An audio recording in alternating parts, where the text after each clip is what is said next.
대추수는 자유라는 밭에서 시작됩니다. 아멘. 아멘. 네, 우리 오늘 본문 말씀 갈라디아서 2장 11절부터 14절인데 우리 오늘 이 본문을 먼저 한번 읽고 오늘 함께 말씀 듣도록 하겠습니다. 우리 함께 큰 목소리로 이 갈라디아서 2장 11절 14절 같이 읽도록 하겠습니다. 시작.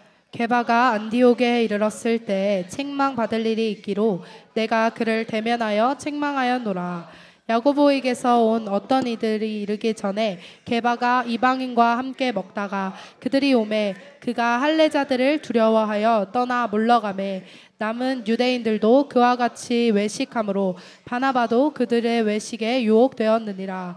그러므로 나는 그들이 복음의 진리를 따라 바르게 행하지 아니함을 보고 모든 자 앞에서 게바에게 이르되 내가 유대인으로서 이방인을 따르고 유대인답게 살지 아니하면서 어찌하여 억지로 이방인을 유대인답게 살게 하려 하였노라. 아멘. 네, 여러분 오늘 우리 대추수는 자유라는 밭에서 시작됩니다라는 제목으로 함께 말씀 나누도록 하겠습니다.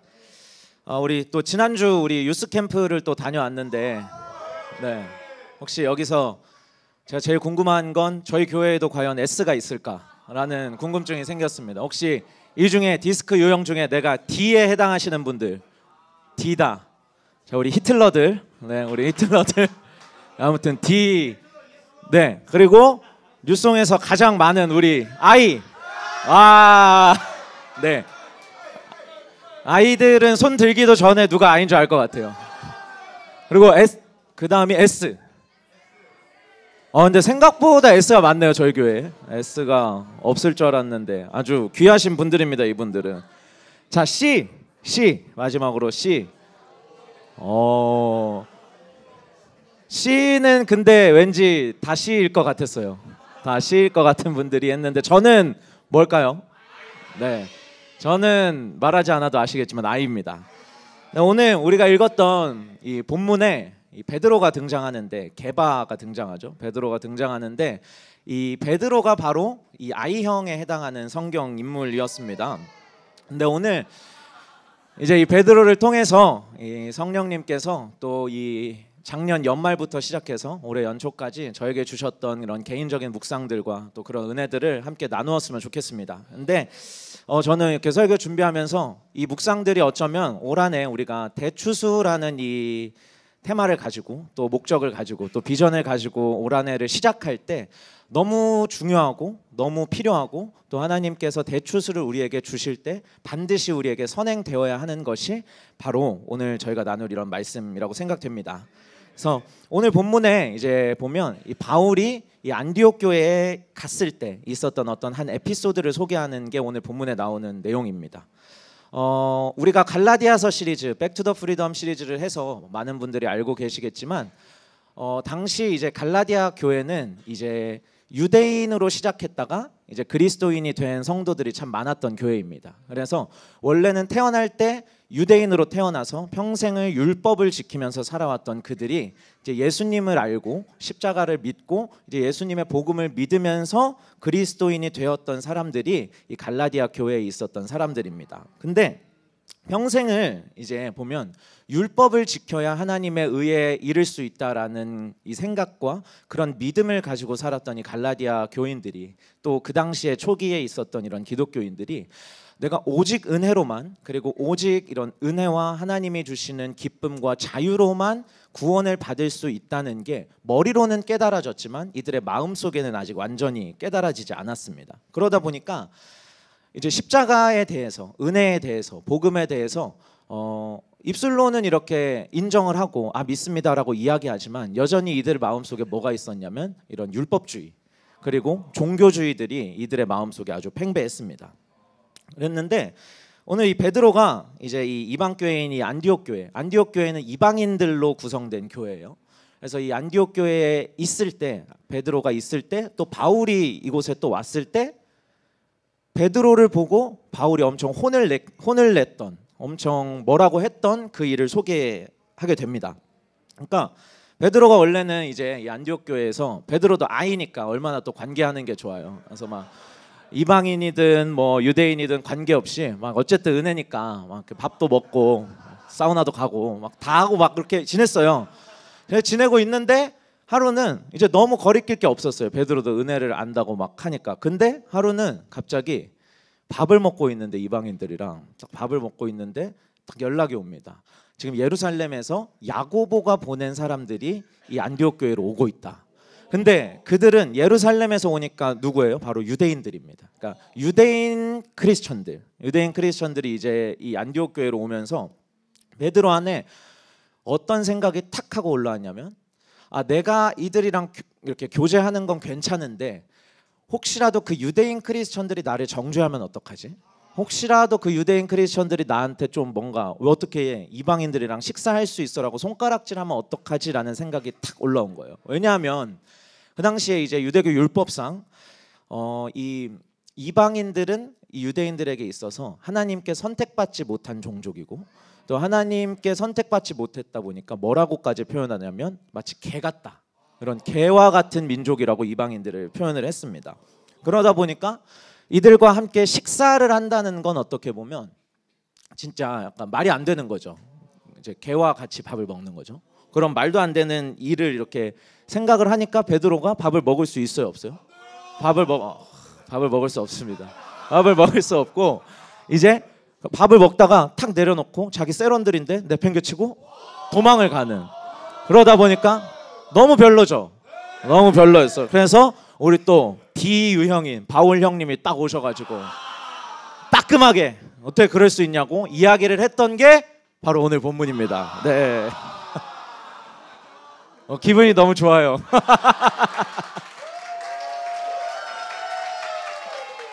아무튼 아까도 얘기했지만 이 베드로도 어땠냐면 머리로는 알아요. 오직 은혜라는 걸 머리로 알고 오직 구원은 믿음에서 난다는 걸 머리로 아는데, 아무리 죽었다 깨어나도 이 마음 안에 있는 이 그 한 지점에 딱 다다르면 율법적인 생각들, 율법적인 자신의 기준들이 탁탁 올라오는 거죠. 그래서 그 마음에 오늘은 두려움이 찾아와서 그들을 떠났다라고 이렇게 나옵니다. 근데 사실 하나님께서는 이미 엄청 오래전부터 이 베드로라는 사람 안에 이 율법적인 기준과 이런 종교적인 기준들을 벗어나서 하나님께서 주시는 오직 성령 안에 있는 자유를 누릴 수 있는 삶으로 이미 몇 차례 초대를 하셨어요. 그래서 그 가치와 그 사고 방식을 은혜와 자유로 바꿀 수 있는 그 기회를 주셨는데, 가장 처음으로 하나님께서 이 베드로에게 이 부분을 조명하셨던 것은 바로 사도행전 10장에 등장합니다. 하나님께서 이 환상을 통해서 이 베드로의 어떤 사고 방식을 깨뜨리고자 했던 그런 순간인데, 베드로가 이제 요빠라고 하는 지역에 있었을 때 이제 점심을 먹으려고 이제 밥을 먹을 준비를 하는 사이에 잠깐 기도하러 옥상에 올라갔어요. 그래서 옥상에 올라갔는데 그 순간 하나님의 환상이 임했던 것이 오늘 사도행전 10장에 등장합니다. 우리 함께 큰 목소리로 이 말씀 읽어보도록 하겠습니다. 시작. 하늘이 열리며 한 그릇이 내려오는 것을 보니 큰 보자기 같고 내 귀를 메어 땅에 들이웠더라. 그 안에는 땅에 있는 각종 네 발을 가진 짐승과 기는 것과 공중에 나는 것들이 있더라. 또 소리가 있으되 베드로야 일어나 잡아먹거라 하거늘. 아멘. 아멘. 그러니까 이 보자기가 하늘에서 하나가 내려온 거죠. 하늘에서 이제 보자기가 하나 내려와서 그 안에는 이제 온갖 짐승들이 있고 또 새들이 있고 이렇게 있는데, 하나님께서 성령의 음성을 통해서 베드로에게 이것들을 잡아 먹어라라고 이야기합니다. 근데 이걸 잡아먹는 게 왜 이 본문에 나왔냐면, 아마 이 보자기 안에는 율법적인 기준으로 봤을 때, 구약의 율법으로 봤을 때 부정하다라고 이야기하는 수많은 짐승들이 이 보자기 안에 있었을 거예요.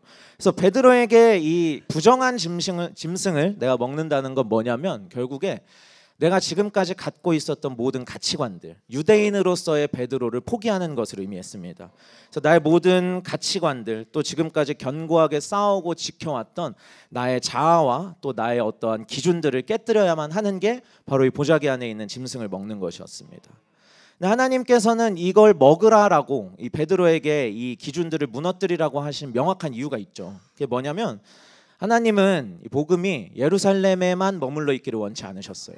그러니까 사도행전 1장 8절에 나오는 것처럼 하나님께서는 이 복음이 예루살렘을 넘어서 온 유대를 또 넘어서 사마리아도 넘어서 이스라엘도 넘어서 온 땅끝까지 전해지는 것을 원하셨기 때문에, 그렇기 때문에 이 대추수를 위해서, 이방인들의 추수를 위해서 하나님께서는 베드로가 이 기준들이, 베드로의 생각들이 확장되기를 원하셨던 거예요.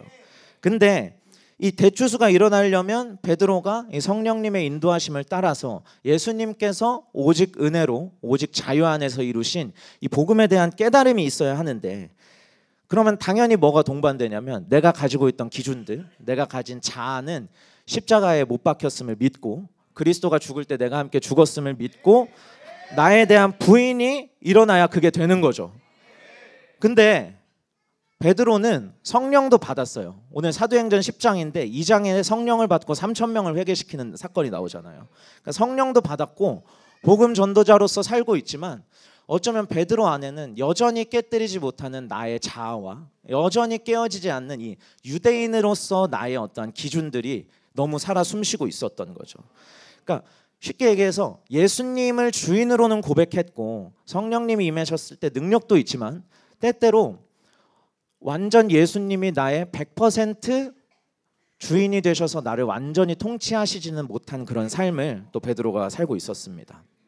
그러니까 이런 기준들이 사실 우리 안에 좀 있는 것 같아요. 제가 이제 2024년이니까 뉴스송에 온 지 한 3년 반이 됐습니다. 3년 반이 됐는데 저는 모태신앙으로 이제 한 30년을 교회를 다녔어요. 30년을 넘게 교회를 다녔는데, 이제 뉴스송 처치에 온 지 한 달 정도 되는 사이 동안 마치 오늘 베드로에게 일어났던 것처럼 제 안에 진짜 충격과 공포가 진짜 많았어요. 뭐냐면 처음 딱 교회 와서 예배 너무 좋잖아요. 그래서 은혜 받고 주중에 이제 제가 그때 권한 전사님 셀이었으니까 박건한 네트워크였는데, 그때 이제 전사님이 맛있는 거 사주셔가지고 주중에 밥 먹고 또 사색 만남도 하고 이제 기도를 하러 갔어요, 본관에. 기도를 딱 하는데 옛날 본관 5층 가서 딱 기도하면 어때요? 너무 은혜가 있잖아요. 이제 소리도 잘 울리고 거기서 왠지 찬양하면 제가 노래 진짜 잘하는 것 같고, 그런데 어쨌든 막 은혜가 엄청 있는 거죠. 그래서 이 교회 너무 미쳤다 진짜. 완전 이래서 은혜 완전 받고 눈물 콧물 빼고 이제 집으로 가려고 이제 내려오기 전에 기도실을 봤는데 형제들이 진짜 기도를 열심히 하고 있는 거예요. 그래서 진짜 살아있는 교회 너무 감사하다.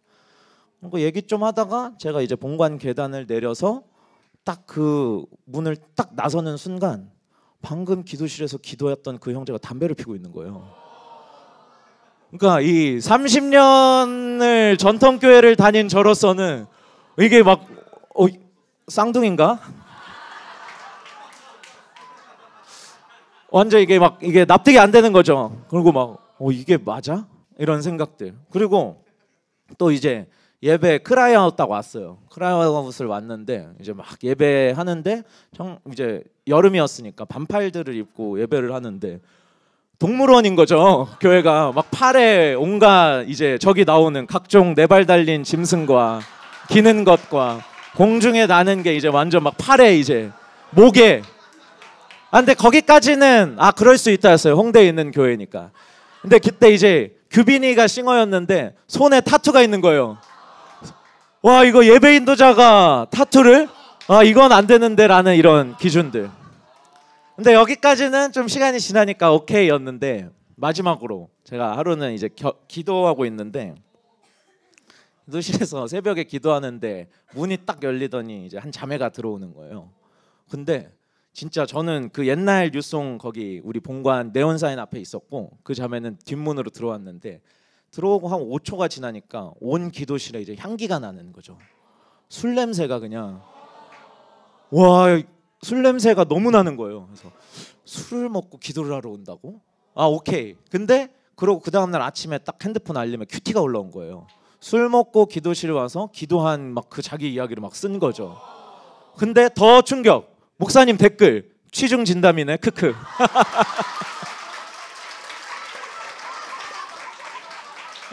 그러니까 이 목사님은 저희랑 이 그릇 자체가 달라요. 그걸 그냥 이제 주님을 향한 취중 진담으로. 네. 근데 사실 이런 지점들이 우리가 신앙생활을 하다 보면 이거는 이제 눈에 보이는 기준들이지만 너무 많잖아요, 사실. 그러면 뭐 관계 안에도 사실 있을 거예요. 누구는 막 존댓말을 하는데 누구한테는 또 반말을 하니까 왜 나한테는 이렇게 얘기하지? 하는 그런 기준들. 그런 게 너무 많은 거죠. 그래서 모두가 다르지만 모두가 어떤 지점에 탁 걸리면 아무리 그래도 이건 좀이라는 생각을 우리가 마음속에 하게 되는 것 같아요. 근데 오늘 베드로도 그랬죠. 근데 오늘 이 베드로한테 홍군형을 내줬던 이 바울 형님은 좀 다릅니다. 오늘 본문을 썼던 이 바울은 사실은 오히려 베드로는 어부잖아요. 근데 이 바울 형님은 직업이 율법을 배우는 사람이었어요. 그래서 율법에 살고 율법에 죽는 그런 사람이 바로 바울입니다. 그래서 빌립보서를 보면 바울 형님이 자기 자신을 이렇게 소개합니다. 우리 빌립보서 3장 5절에서 6절입니다. 우리 함께 읽어보겠습니다. 시작. 나는 8일 만에 할례를 받고 이스라엘 족속이요 베냐민 지파요 히브리인 중에 히브리인요 율법으로는 바리새인이요 열심으로는 교회를 박해하고 율법의 의로는 흠이 없는 자라. 아멘. 아멘. 네. 그러니까 바울이 자기를 뭐라고 소개하냐면 일단 유대인인데 히브리인 중에 히브리인이다. 이거 요즘 말로 유대인 오브 유대인, 킹 오브 유대인 약간 이런 느낌이에요. 그러니까 유대인 중에 나보다 유대인다운 사람은 없다. 그리고 율법으로는 우리가 아는 단어가 드디어 나왔습니다. 바리새인. 그러니까 우리가 맨날 누가복음 시리즈 하면서 바리새인 하면 막 율법 때문에 막 살고 죽는 그런 사람들인데 바울도 예전에는 뭐였어요? 바리새인이었어요. 그러니까 율법에 살고 죽었던 그 바울이 이제 또 열정이 있잖아요. D 유형들이. 그래서 열정을 가지고 이 율법을 향한 열심을 어떻게 표출하냐면 교회를 박해하기 시작하는 거죠. 그래서 뭔가 율법을 지키지 않는 그 그리스도인들을 박해하는데 자기의 이제 열정을 썼던 이 바울 형님인데 이 바울이 이제 율법이 아니라 율법에 대한 눈이 감겨지고 이 성령님께서 이제 오셔서 이제 은혜에 대한 눈이 열려지고 이 믿음에 대한 눈이 열려지고 내가 이제 그리스도 안에서 죽었고 율법에 대하여는 그리고 이제 그리스도 안에서 하나님께 대하여 살아있다라는 사실이 본인 안에 이렇게 풀어지기 시작하니까 이전에 자신이 죽기까지 지켰던 그 율법에서는 도저히 상종할 수 없었던 이방인들을 이제는 교제하는 것을 넘어서서 그들의 관습들을 포용할 수 있어지고 또 그들을 이해할 수 있게 되고 그들을 사랑해서 결국은 이방인들을 섬길 수 있는 그런 위대한 사역자로 사용되게 됩니다. 그래서 우리가 이 베드로 그리고 이 바울의 지점을 보면서 예수님께서 하셨던 한 말씀이 생각납니다. 바로 누가복음 5장 38절입니다. 새 포도주는 새 부대에 넣어야 할 것이니라. 아멘. 그러니까 베드로와 바울의 차이가 딱 이 지점이 여기에 있는 것 같아요. 뭐냐면 둘 다 출발은 유대인이었고 둘 다 평생 율법을 지켜오던 사람이에요. 둘 다 평생을 율법을 지키는 것으로 하나님께 다다르고자 했던 노력을 했던 사람인데 하나님께서는 동일하게 베드로와 바울 두 사람에게 생각과 자신의 믿음을 확장할 수 있는 기회를 주셨어요. 하지만 베드로는 끝끝내 유대인이라고 하는 그 포인트를 넘지 못했어요. 그러니까 하나님이 베드로를 분명히 사용하셨어요. 위대한 사도로 사용하셨지만 뭔가 이방인에게 얘를 보낼 수 있을까라는 생각이 하나님께도 있었던 거죠. 왜냐하면 이 지점을 넘지 못하니까. 근데 반대로 바울은 유대인 중에 유대인이지만 결국 이 지점을 넘어선 거죠. 믿음으로. 그래서 모든 기준들은 이미 십자가에 못 박혔다. 이제 이 기준들을 따라 살던 나는 그리스도와 함께 죽었다. 그리고 나는 이제 하나님 안에서 자유로 살게 되었다라는 그 믿음이 바울 안에 있었습니다. 그래서 결국 이방인들을 향해 갈 수 있던 대추수의 이 전도자는 바울인 걸 우리가 사도행전을 보면 알 수 있습니다. 그래서 우리가 올 한해 테마가 있잖아요. 대추수. 이제 큰 추수를 향해 갈 건데 그러니까 저도 묵상을 하면서 이제 1월 1일 날 이제 목사님께서 기도 인도를 하시면서 비슷한 포인트를 말씀해 주셨어요. 뭔가 율법적인 이런 기준들 또 그리고 어떤 종교적인 행위로는 절대 부흥이 오지 않습니다. 우리가 대추수를 향해 가는 이 과정에서 반드시 우리에게 필요한 것은 결국 본질인데 그 본질은 예수님께서 주신 자유인 줄 믿습니다. 네. 그러니까 그렇죠. 그래서 이제 좀 제 이야기를 좀 해봤으면 하는데, 그러니까 저희가 지금 클로저 시리즈를 하고 있잖아요. 그래서 클로저 시리즈를 이제 예수님에 대해서 매주 배워가고 있는데 클로저 시리즈 이제 그 회의를 이제 했던 때가 기억나요. 이제 영상 이제 미디어 팀 영상 만들어야 돼서 했는데 그때 뭐라고 하셨냐면 목사님이 이 땅에 소외된 자들 그리고 루저들 그리고 뭔가 예수님에 대한 이야기, 복음에 대한 이야기를 듣지 못했던 사람들을 이렇게 전도하고 그들을 웰컴해주고 환대해주는 시간이 된다. 그래서 그런 기대감이 있다. 그래서 막 이 땅에 우리 홍대에 있는 수많은 상처받은 영혼들이 와서 또 치유받고 하는 시간들이 될 거다라고 딱 듣고 저도 그런 기대를 했는데 막상 시작하니까 어때요? 매주 눈물을 흘리는 건 그들이 아니라 나예요. 매주 뭐랄까 이 개인적으로도 뭔가 제 안에 있었던 이 바리새인 같은 이 율법적이고 내 기준과 놓지 못하고 있던 나의 그런 종교적인 부분들을 진짜 예수님이 주신 자유 안에서 풀어지게 하는 그런 시간들이었습니다. 그래서 그러니까 예수님의 사역을 보면 이제 클로저 시리즈 초기에 그런 말씀하셨잖아요. 문둥병자. 그러니까 율법적으로 보면 오늘 이 이방인들처럼 문둥병자도 다가갈 수 없는 죄인들이었어요.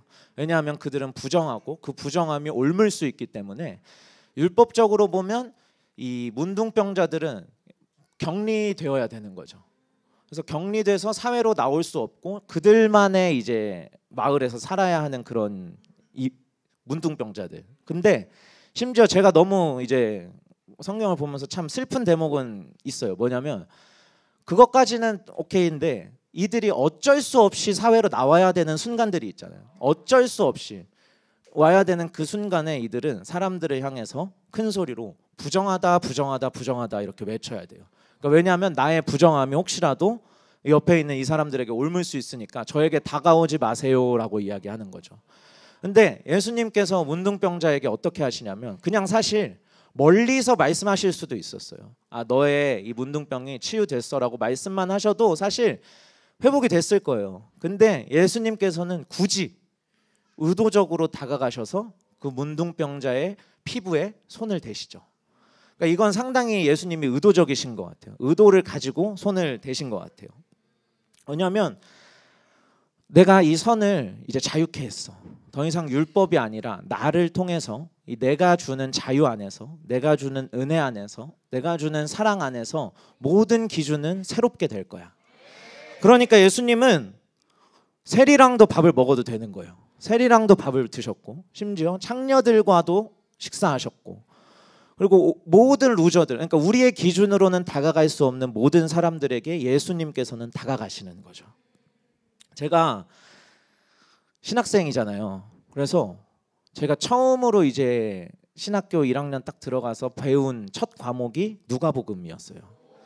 그러다 보니까 이 내용을 모르지 않거든요. 너무 잘 알고 있고 너무 많이 들어왔는데 예수님의 사역들을 이렇게 매주 이렇게 듣는데 뭔가 되게 입체적인 거죠. 되게 뭔가 새롭게 다가오는 거죠. 매주 한 주 한 주가.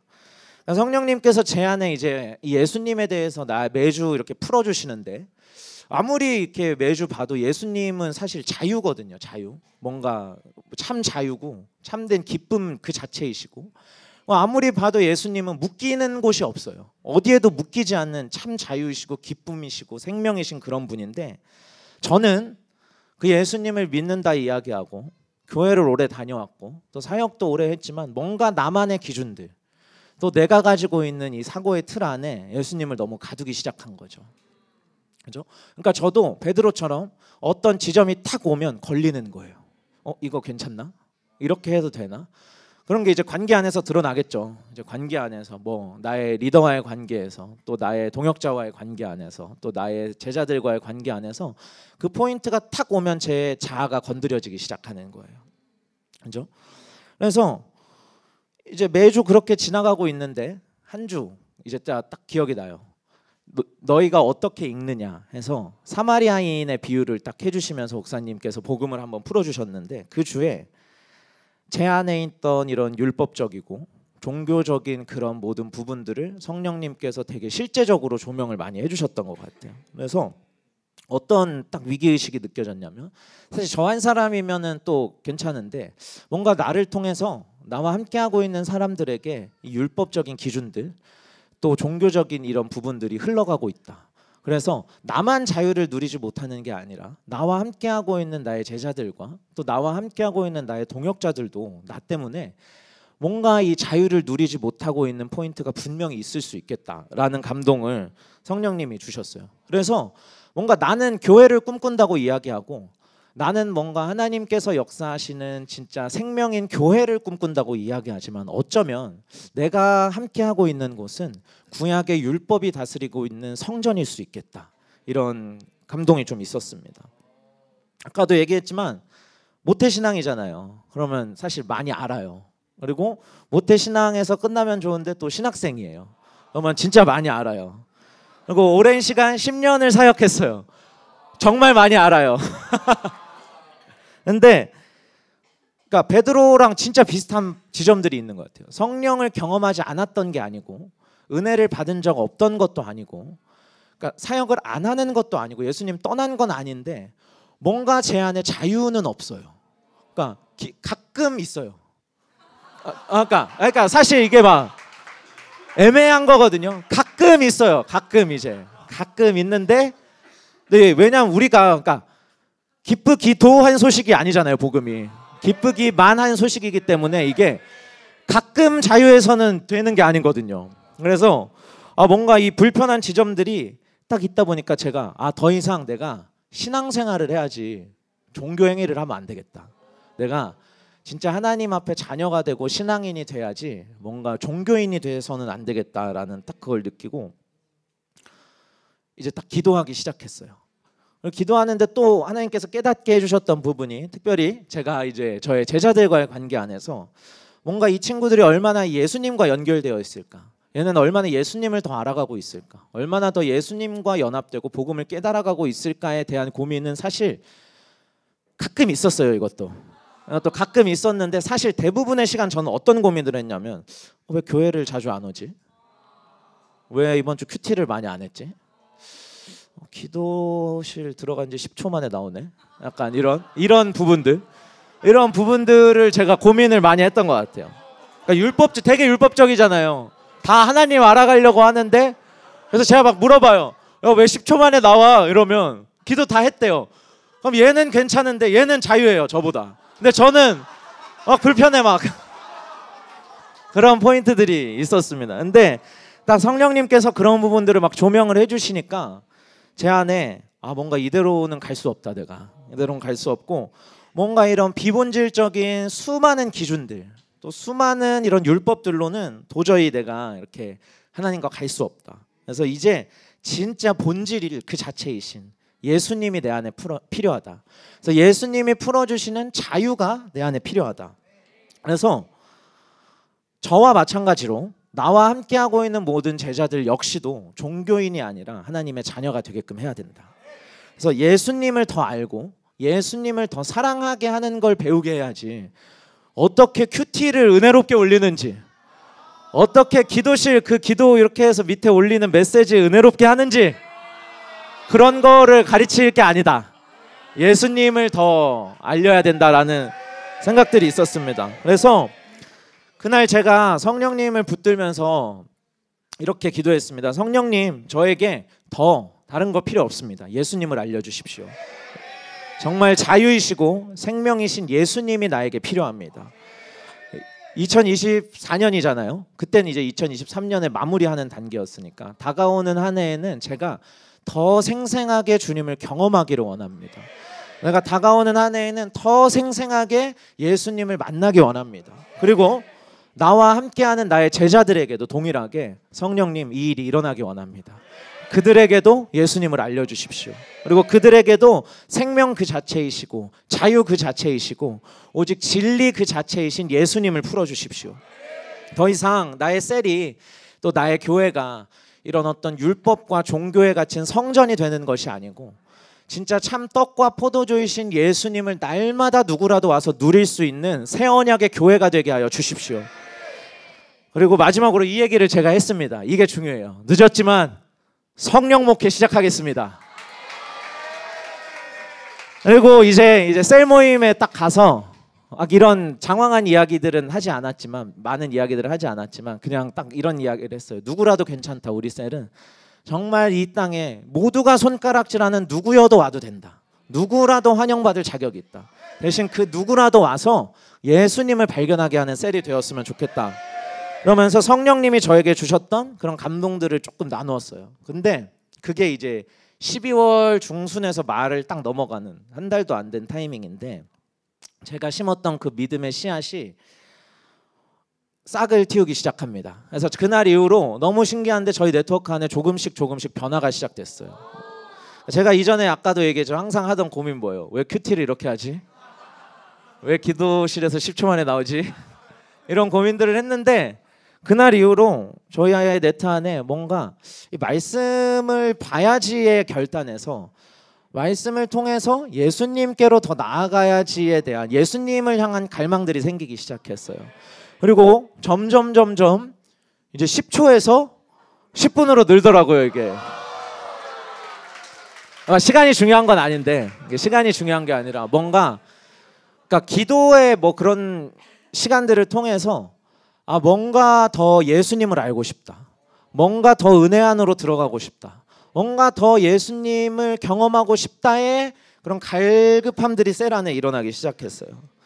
그러니까 제가 막 큐티해라 기도하라 이런 말을 한 게 아니거든요. 근데 자연스럽게 예수님을 향한 갈망이 말씀 앞으로 또 기도의 자리 앞으로 그들을 이끈 거죠. 그리고 너무 웃긴 거는 1월 1일에 진짜 한 번도 저는 이 친구가 큐티 하려면 라이프 클래스 끝나야 될 줄 알았는데 한 친구가 1월 1일 날 저에게 연락이 왔어요. 형, 저 큐티 책 주세요. 너무 신기했어요. 저는. 그래서 줬는데 아직까지 하지 않았지만 어쨌든 그러니까 이게 너무 중요한 거예요. 마음이 생긴 거잖아요. 너무 중요한 거죠. 그리고 두 번째, 전도. 너무 이제 요원할 것 같았던, 그러니까 리더가 아닌 영혼들이 전도에 대한 마음이 셀 안에서 일어나는 거. 한 형제가 있는데 이 형제도 모태신앙이에요. 형제 모태신앙인데 이제 이 형제가 교회를 이제 오래 다니다가 작년 말에 저희 교회를 이렇게 오게 됐어요. 근데 교회를 다니는데 딱 얘기하더라고. 자기는 교회에서 사역할 생각도 없고 리더할 생각도 없고 아무것도 없다고. 그냥 첫 주에 저한테 얘기를 하는 거예요. 물어보지도 않았는데 오케이 이랬는데 근데 그 형제가 지난 이제 연말이죠. 연말 연시에 이제 딱 송구영신이 지나는 그 시점에 이전에 교회 다니던 지체들을 좀 만나게 된 거예요. 이렇게 고향이 같으니까 만났는데 이제 이전 교회 다니던 그 지체들은 사역을 하고 있어요.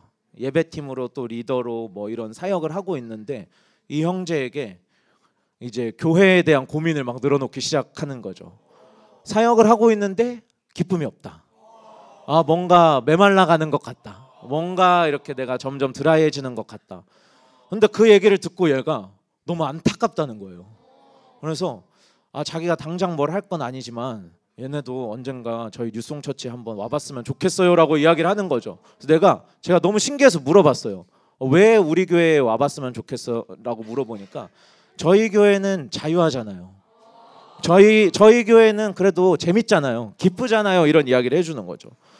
그래서 또 그 친구 똑같은 친구 얘기인데 자기 친구가 한 명 있는데 그 주에 갑자기 또 연락이 온 거예요. 교회 한 번 안 가본 친구인데 자기가 교회에 관심이 생겼다고. 그래서 그 친구를 송구영신 예배에 또 초대를 했어요. 그래서 이렇게 됐죠. 그리고 그 친구가 정착을 막 이렇게 해가는 그 과정에서 막 안타까움을 느끼는 거예요. 내가 뭔가 더 잘해줄 게 없을까에 대한 고민을 막 저에게 근데 본인이 너무 웃긴 건 전도는 아니래요. 전도는 아닌데 그래서 저도 오케이 전도는 아니야. 전도는 형이 할게. 너는 너 할 것만 해. 본인은 전도가 아니래요. 누가 봐도 이거는 뭐냐면 영혼에게 복음을 전한 거죠. 그러니까 내가 재밌고 내가 즐겁고 내가 자유한 경험을 전해주는 거. 왜냐하면 그게 예수님으로부터 왔거든요. 그러니까 예수님을 전하는 그게 전도잖아요. 그러니까 전도의 일들이 이렇게 일어나기 시작하는 거죠. 셀 안에서. 그리고 마지막으로 뭔가 이 하나님에 대한 오해들, 또 하나님과 이런 관계 안에서 오는 수많은 이런 나만의 하나님을 향해서 가지고 있던 오해들이 좀 셀 안에 많이 풀어졌던 것 같아요. 몇몇 형제들이 이제 항상 이제 형제들뿐만이 아니라 영혼들이 얘기할 때 많이 하는 고민 중에 하나는 내가 하나님께 나의 삶을 헌신했을 때, 또 나의 삶을 드린다 고백했을 때 진짜 다 가져가 버리시면 어떡하지? 진짜 뭔가 다 그냥 빼앗아 버리시면 어떡하지? 이런 고민들이 저희 셀 안에 진짜 많았어요. 그래서 매주 막 이렇게 나눔하면 가끔 이제 저는 너무 좋은데 뭔가 이런 헌신에 대한 포인트가 오면 교회 오기 너무 싫어요. 약간 이런 말들이 너무 많았어요. 근데 점점 성령님께서 그 부분을 조명하시면서 제가 매주 얘기해 줬어요. 그냥 받기만 해도 돼. 와서 받기만 해. 와서 누리기만 해. 근데 예전에는 그게 너무 부담스러웠는데 이 영혼들이 이제는 교회에 와서 그게 받기만 해도 되는구나에 대한 깨달음이 이들 안에 풀어지기 시작했어요. 진짜 내가 누리기만 해도 괜찮은 거였네. 진짜 내가 은혜를 받기만 하는 게 진짜 복음이었네가 점점 셀 안에 풀어지는 거죠. 그래서 이런 일들이 점점 풀어지니까 한 형제는 이제 벌써 이제 송구영신 예배 때 저희가 영상들을 이제 딱 행사 전에 딱 틀었는데 라이프 클래스랑 엔카운터 영상이 딱 나가잖아요. 이제 그런 영상들을 또 보고 또 주변에 있는 사람들을 통해서 이제 라이프 클래스 엔카운터에 대한 이야기들을 들으면서 벌써 이제 내년에 라클과 엔카운터 고민을 하기 시작하는 거죠. 그래서 하는 고민은 내년에 엔카운터를 가려면 또 라이프 클래스를 하려면 직장을 어떻게 조정을 해야 되나에 대한 고민을 하면서 이제 일을 막 구하기 시작했어요. 막 기도를 하면서. 근데 너무 신기한 거 지난주에 이 형제가 이제 기도를 했는데 원하는 때 이제 미리 상의만 하면 휴가를 마음대로 좀 이렇게 쓸 수 있는 그런 직장을 또 얻게 된 거죠. 원래는 이제 주일 예배만 놓고 기도를 했었는데 이제 어쨌든 하나님께서 또 선하시게 이렇게 인도해 주신 거죠. 그러니까 이런 어떻게 보면 되게 그러니까 진짜 작은 변화들이지만 이게 마치 씨앗이 심겼을 때 대추수 이전에 뭔가 싹이 이렇게 탁 틔워지는 것처럼 저는 이 싹을 보는데 열매들이 막 벌써 보이는 거죠. 뭔가 자유 안에서 예수님이 주시는 기쁨 안에서 이제 뭔가 하나님께서 이루실 이 일들이 보이는 거죠. 그래서 이제 뭔가 이제 저의 이야기를 통해서 좀 말씀을 이렇게 마무리했으면 좋겠는데, 그러니까 2023년 이제 작년 연말에 이제 데스티니 트레이닝 6 이후부터 지금까지 오면서 저희 교회 안에 진짜 많은 리더들이 입 밖으로 냈던 단어가 뭐냐면 바로 성령 목회입니다. 성령 목회. 근데 저는 진짜 확신해요. 뭐냐면 올 한해는 대추수의 해가 될 것입니다. 진짜 이전에 그 어떤 세대도 경험해보지 못했던 그 어떤 누구도 그러니까 들어본 적도 없고 본 적도 없는 그러한 추수가 저와 여러분들을 통해서 또 이 교회를 통해서 반드시 일어날 것입니다. 근데 그러려면 우리에게 필요한 게 뭐냐면 바로 이 성령 목회예요. 성령 목회. 그러면 이 성령 목회 우리가 맨날 성령 목회합니다. 성령 목회합니다. 성령 목회합니다. 말은 하지만 이 성령 목회가 어떻게 우리 안에 풀어지고 어떻게 우리 안에 실제가 될까요? 그것은 어떤 종교적인 기준들, 우리 안에 있던 이 어떤 율법적인 어떠한 행위들로 절대 되지 않는 것 같아요.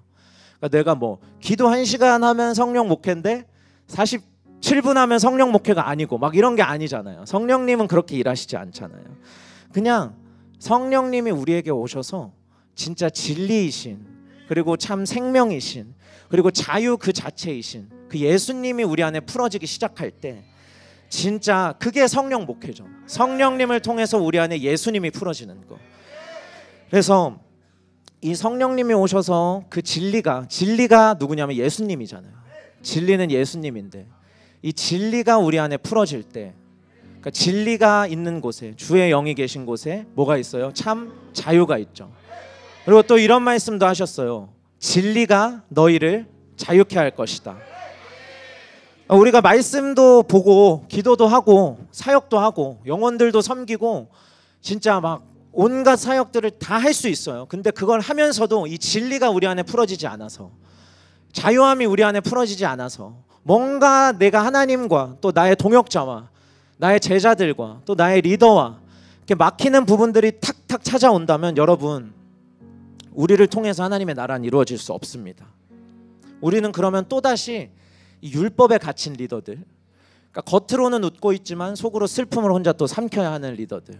왜냐하면 이건 너무 명확한 것 같아요. 누군가는 진리 안에 자유하거든요. 분명 우리 교회 안에 누군가는 분명히 진리를 통해서 참 생명을 누리고 있거든요. 그러니까 그걸 보면서 나는 이게 만약에 풀어지지 않으면 척해야 되는 거죠. 또 나는 자유한 척, 뭔가 가면을 또 쓰고 사람들 앞에서 풀어지지 않지만 풀어진 척, 뭔가 되어지지 않지만 내가 복음을 누리고 있는 척. 근데 저는 올 한해 우리의 모든 이런 가면들이 아니라 척이 아니라 진짜 성령님이 저희 안에 오셔서, 진짜 예수님이 우리 안에 오셔서 예수님이 왜 자유이신지를 우리에게 깨닫게 하시길 바랍니다. 여러분, 진짜로 주님의 영이 계신, 성령님이 계신 그곳에 바로 자유함이 있습니다. 진리가 우리를 자유케 할 것입니다. 그래서 진리의 영이신 예수님께로, 진리의 영이 우리를 예수님께로 인도하는 그 일이 우리의 삶에서 시작될 때, 우리의 마음에서, 우리의 셀에서, 우리의 가정에서, 또 우리가 있는 모든 곳에서 진리의 영이신 성령님이 우리를 예수님께로 인도하는 그 일이 시작될 때 우리 안에 잃어버렸던 자유가 회복될 것입니다. 우리 안에 진정한 기쁨이 누려질 것입니다. 우리 안에 참된 평화가 누려질 것입니다. 우리 안에 이전에는 정말 누릴 수 없었던 진정한 생명의 일들이 누려질 것입니다. 그래서 그러니까 너무 이게, 제가 이번에 또 유스캠프를 갔잖아요. 가서도 느끼고 항상 컨퍼런스 갈 때마다 느끼는 거, 그러니까 저희는 좀 텐션이 다르잖아요. 왜냐하면 우린 자유하거든. 우리는 그러니까 그냥 누가 막 자유하게 가서 해가 아니잖아요. 그러니까 예수님 안에 있는 자유가 우리 안에 있으니까, 예수님 안에 있는 평안이 우리 안에 있으니까, 예수님 안에 있는 기쁨이 우리 안에 있으니까 우리는 막 그렇게 표출이 되는 거잖아요. 그러니까 리더는 기쁜 거예요, 여러분. 날마다 기쁘기만 한 게 바로 리더예요. 그리고 사역은 그 기쁘기만 한 내가 가서 이제 기쁘지 않는 누군가를 기쁘게 해주는 게 사역이에요. 그래서 사도행전 13장 52절입니다. 제자들은 기쁨과 성령이 충만하니라. 할렐루야. 우리 이 시간에 한번 큰 소리로 이 말씀을 함께 선포하며 읽었으면 좋겠습니다. 시작. 제자들은 기쁨과 성령이 충만하니라. 아멘. 할렐루야. 아멘. 그래서 우리가 성령님을 통해서 예수님을 더 알아가면, 예수님을 알아갈수록, 그러니까 예수님을 더 이렇게 알아갈수록 우리는 어때요? 더 진리를 깨닫게 되는 거예요. 그럼 진리가 우리를 인도하시는 곳이 있어요. 결국 진리를 우리가 더 깨닫고 그 진리이신 예수님이 우리 안에 더 풀어지면 우리는 더 기뻐지는 거예요.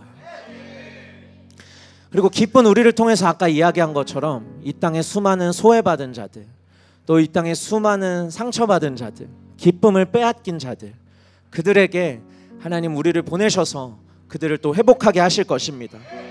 2024년에는, 올 한 해에는, 올해 또 제가 준비하다 보니까 첫 번째 크라이아웃이더라고요. 2024년을 준비하는 이 중요한 이 시간에 우리 또 리더들이 이렇게 모였는데, 정말로 이 진리 안에 기쁨과 자유가 충만한, 이 기쁨과 성령이 충만한 이 일이 이 교회 안에, 또 저와 여러분들의 삶 속에 일어나게 될 것입니다. 그래서 우리를 이 진리와 기쁨과 성령 충만함이 이끄시는 그곳은 이전에 그 어떤 세대도 경험해보지 못했던 대추수입니다. 그래서 우리 안에는 올 한해 정말로 하나님만이 주실 수 있는, 성령님만이 주실 수 있는 대추수가 우리 안에 일어날 것입니다. 우리 함께 이 시간에 일어나서 함께 또 찬양하며 또 함께 기도하는 시간 가졌으면 좋겠습니다.